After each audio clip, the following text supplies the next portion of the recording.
Hi guys, here from Pax Europiana, from this monument of Stalin's victory, Soviet victory and liberation of Austria from the Nazis. You know, this is something which urgently needs to be redesigned. Yeah?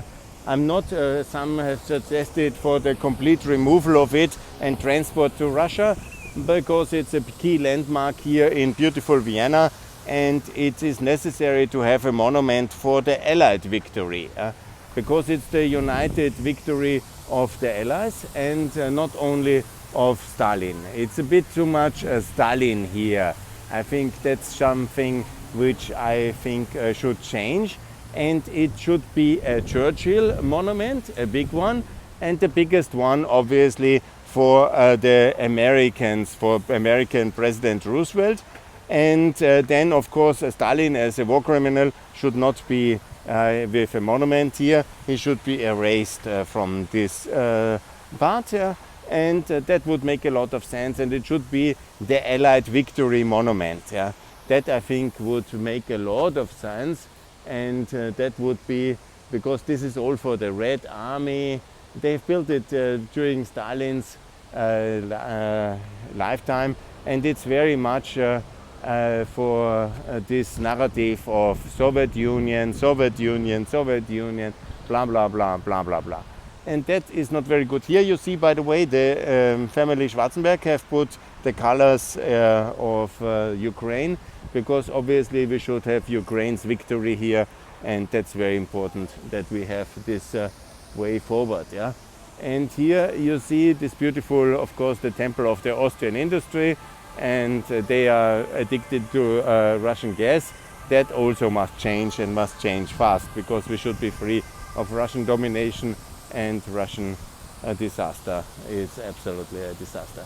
So I think that's the best way to handle this monument, not to erase it or transport it back to Russia, but to change it towards the Allied victory monument, and to have it maybe as a NATO monument. It would be also very good to put a big Atlantic Charter here.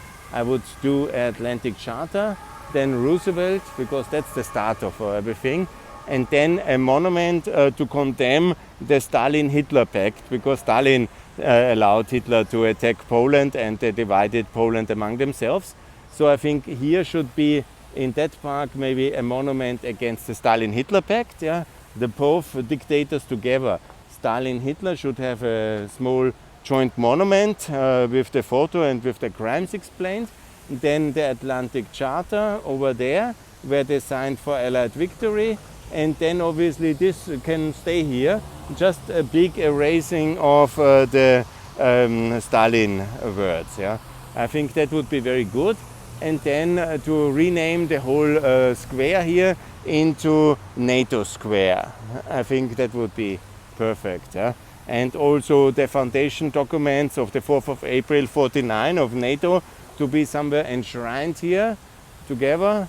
And then also a small table explaining that America has paid over 1 trillion in today's money alone for a Soviet victory and for Soviet supplies, and so they have basically allowed the Soviet Union to occupy half of Europe after the Second World War, just for in the name, not just, it was necessary, there was probably no other alternative, but let's be honest, it was not the optimum outcome, and of course everything is in the responsibility of Hitler, there's no doubt about that one.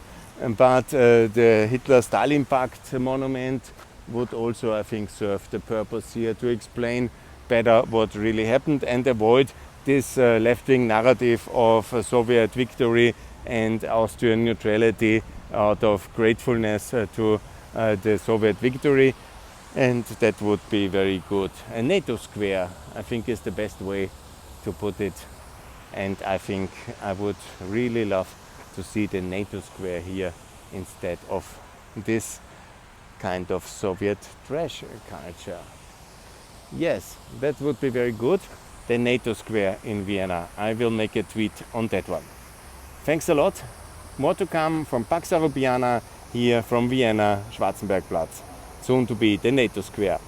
Bye.